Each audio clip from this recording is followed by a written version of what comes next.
Yo, what's up guys? JJ here, and we're in the fish room because today we've got to build a new rack that should be able to hold about 12 more tanks, and it's going right here where this single tank is.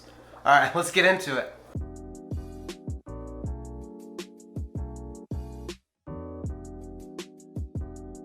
So basically this year's been crazy for my fish keeping and some things I've been trying to do business-wise. We've had a lot of success breeding, and I'm running out of room. I've had some people surrender some fish to me. So we've got to figure out how to put more tanks in the house and without taking a bunch of room. So we've got a new rack that should hold 400 pounds of shelf, which should hold at least 3 10-gallon tanks apiece. 4 would be pushing it, but we'll see. I think it'll fit 3 on it, size-wise anyway. So let's take a look at why we need some of these new tanks, and then let's get her built. So here's the stand I built like a year ago when I was just starting to keep multiple tanks. I built it for a 40-gallon, then I ended up with a 37 tall somehow. So there's that. And there's some of my lab babies growing out. This tank is really dirty, but I don't care. It's really just for growing out. It's not a show tank. Nobody sees this tank but me. Well, and now I guess you guys. But those babies are growing out. This mama here is holding eggs too, so we've got another spawn coming. Then I've got some plants and some shrimp down here. Then we've got our guppy tank. Let me turn the lights on. And these guppies are producing like crazy, so I'm gonna have to have some more space for them. Actually, I've just been growing them out and putting them in like my live bear pond on the patio. These cichlids are all doing well. Anytime I put the females back in here in like 2 weeks, we've got more eggs. So I'm trying to slow down production actually because I want those females to be healthy. I need a new tank to be able to feed them by themselves before I put them back in here. Because mouth brooding cichlids go 3 to 4 weeks without eating if they're holding eggs. So I want to make sure my females are fat and happy and healthy. Then we've got our 75-gallon kind of community tank. It's kind of a hodgepodge of everything. This is the one where the lady had the discus. She had to surrender. Now the jewel cichlids bred. Oh, those are my cories. They're cute though, aren't they? But those are little baby jewel cichlids right there. And we've got some of them growing out here. Somebody just gave me these angelfish the other day. Actually, I got them at the local fish club meeting. But growing them out too. Maybe I'll get a couple more and we'll try to breed them.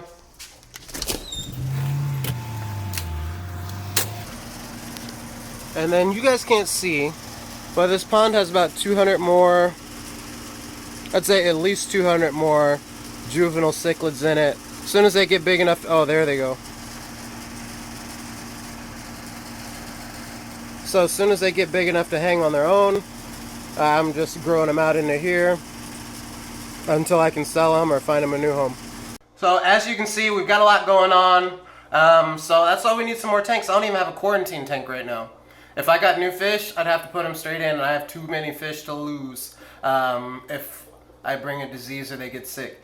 So let's check out the rack and let's get it built up and see how many tanks we can put on it. I actually grabbed a few tanks already because Petco had their half off sale. So we got a few tins to put on there, but I'm not all the way ready to fill it up. I got to see kind of what the space looks like and what I need or what my fish need. Alright, so stand just got delivered, or rack just got delivered, and it's going to go right here where the single guppy tank is, the single 10-gallon, and then we'll get the 10-gallon on the stand with the rest of the tanks I have sitting around the house.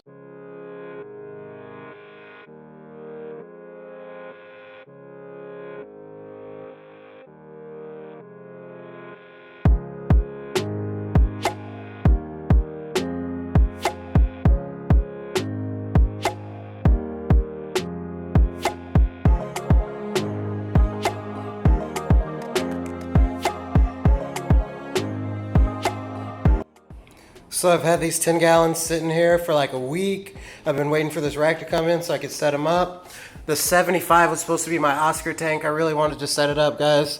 But I cracked the crossbar on it. I don't know if I can show you guys. But anyways, if this fills up with water, it bows out and I don't trust it. So We're gonna hold off on that other 75-gallon tank, but let's get these tins on the racks.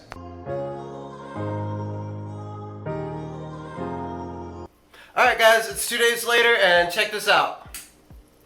Yeah boy! Got all my lights on one switch now. I put lights on the rack. I didn't do it on camera because I honestly wasn't sure how I was going to do it or if it would work. But it is, so let's get some water in these bad boys and we've got to get our filtration system set up. I almost forgot. I got to pick up this 10-gallon guppy tank and put it on the rack, so we got to drain the water out of that too. Or at least most of it.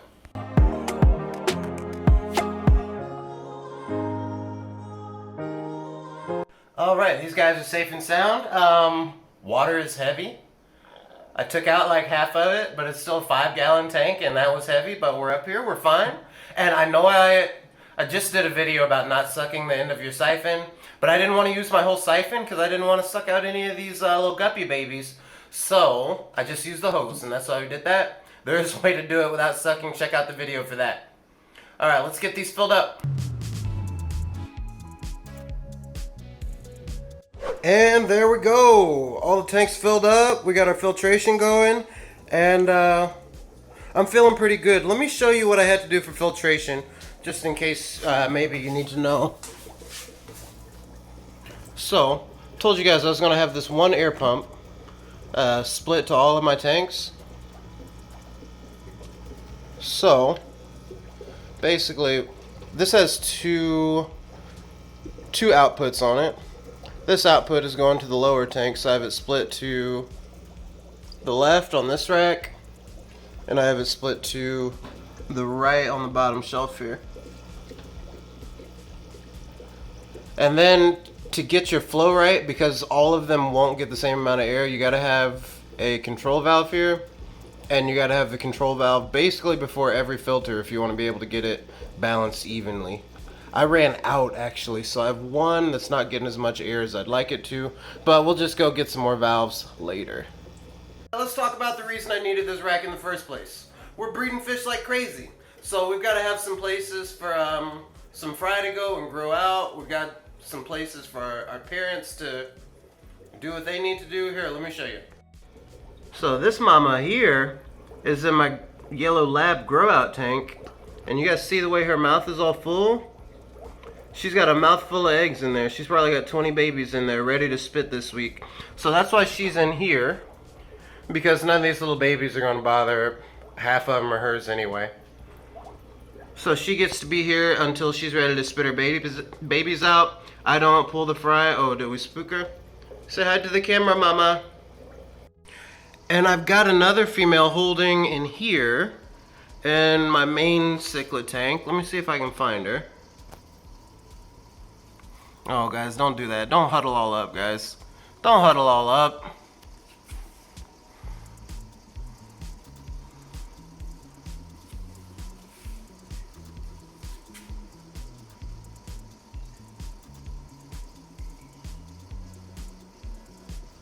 Found her. This one right here, the yellow lab right here, she's got a mouthful of eggs as well that she will grow into swimming babies. So what we're going to do today, since we have a new tank for her, is I'm going to pull her out and put her in a tank by herself where she can relax and spit her babies when she's ready. Yeah. I got her.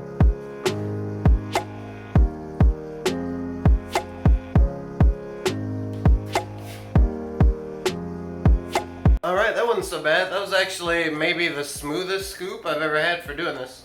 Now, all these tanks should be good to go. They're about the right temperature. Filters are going in them. So let's drop her in so she can relax and just take care of her babies. Come on, mama.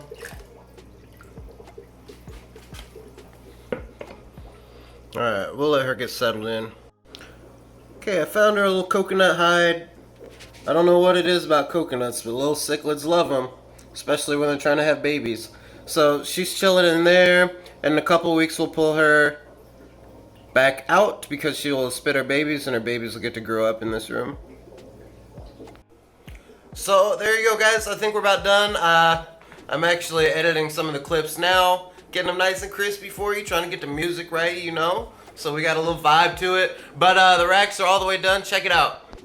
I'm actually so excited to have all these tanks in one place. They're right in my office, so I can keep an eye on them. We're going to be able to do so much more as far as like breeding and grow outs is concerned. So I think everything's just going to be more efficient and better for the fish. So if you guys enjoyed this video, don't forget to hit that like button, subscribe for more content. We've got so much coming out, so many breeding projects and builds. I actually can't wait to share them with you. But I'll see you guys in the next one. Peace!